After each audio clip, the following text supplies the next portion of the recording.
Hello, JPAR Modern Real Estate. Today we're going to talk about documents in your dotloop. So we're going to have you first log into dotloop. Again, always remember, look for the JPAR Modern Real Estate logo and premium. That knows you're in a connected account. You've probably already started a transaction. If not, there's a video for that. But go ahead and get into your transaction by selecting it from your front page. Now, a couple things to think about with documents. Number one, the loop template you chose is going to determine what documents you're going to use in this transaction.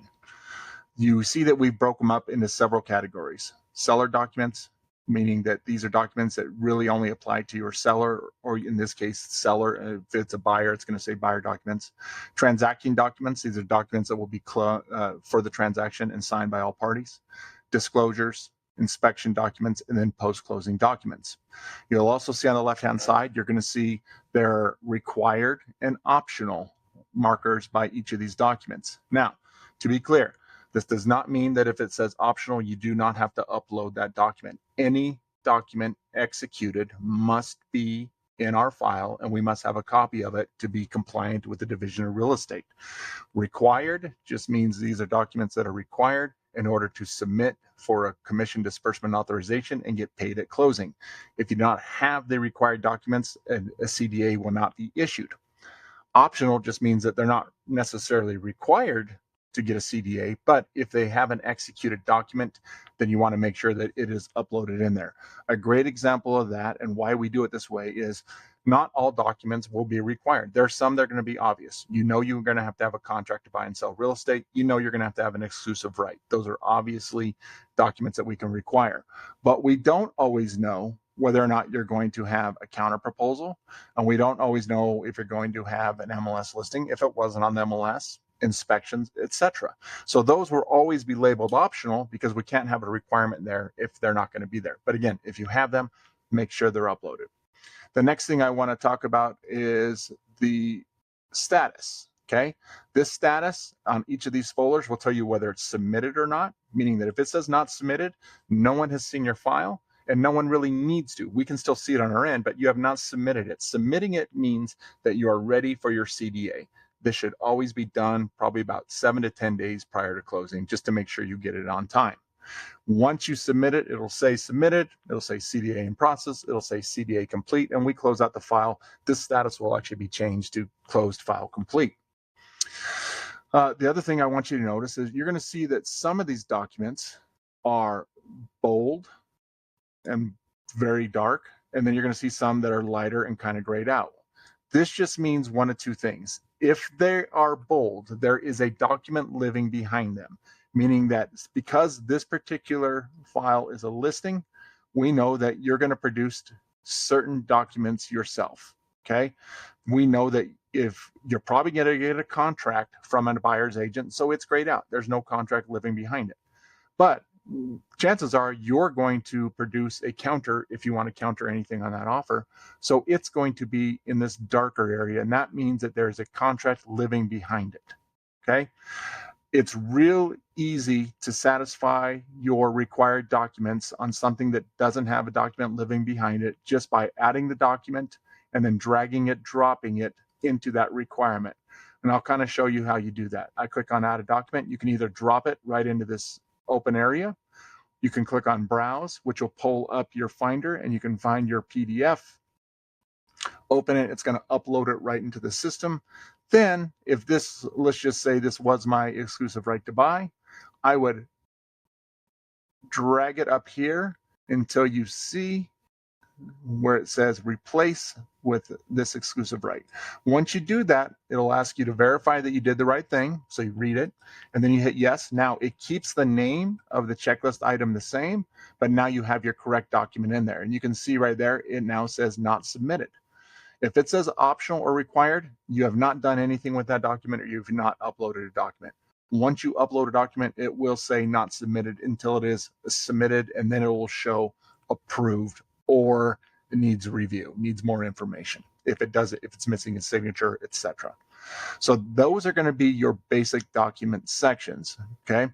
Now to add a document, let's just say you're missing a document, or in this case, let's just say you have an unrepresented buyer and you have to write the offer for them. They're telling you what they want to give you as far as an offer, price, terms, etc. But now you need a contract to write. The easiest thing to do is go into the particular section. In this case, it would be the transaction documents. Click on add a document, and then you always want to focus on the templates area. When you click on templates, the one you're going to always look for is the use this folder. This will have every document approved for that current year. So when I click on that, it's going to give me every document that's available. And this could be the Division of Real Estate documents. This could be documents that our lawyers have provided. This could be different forms we use for collecting information from our clients, whatever it is. In this case, I need a contract to buy and sell real estate. So I can either scroll down and find it, or I can type in contract to buy to, and it's going to pull up anything that's close. Okay, in this place, we want to make sure this is a commercial one, this is income property, this is a land, and this is residential. So I'll select that, and now I will add that into my folder. Now I can actually write that offer.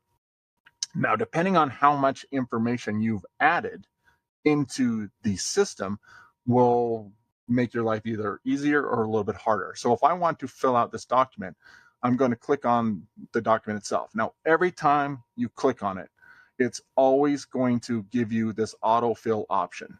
Now, you can actually type, you can add people in here. So if you don't have the right people, you can start adding, oh, I need another buyer, I need my buyer's agent, anything that's particular to that document. You can also make sure the street address is correct, any financials. So if I want to put in the purchase price of $1 million, I can do that. Looks like that's 100,000, let's do $1 million. The earnest money is 5,000. The more information you put in this section, it's going to move that over into the contract. Okay, if I want a closing date of the end of November, and then I've got my seller's information. If I want to put inclusions, exclusions, etc., I can do that here too, and add a legal description if you haven't done that already. If you already added that when you started the transaction in the details, that stuff will already appear. And at the bottom, you want to hit autofill. And that's going to take that information, and any field you see that's yellow has been auto-filled by the information that you put in there. One thing you want to remember, if you ever need to make a change and you've changed something in details, you can always go up to autofill anytime and hit yes, and it'll take any of the information you updated in details, just like now, and it'll autofill that information. Okay? Then you want to go through and just fill out your contract like you normally would. You know, you pick your dates, you can type in any information. Don't forget that we do have clauses up here available. So any clause that we have will be listed out in this section, so you can add any clauses. So for example, if I wanted to add a due diligence clause, either from Frascona, one of our lawyers, or maybe the one that we provide our agents, which is the JPAR, I can click on that, and it'll drop that information right into whatever the particular field that is.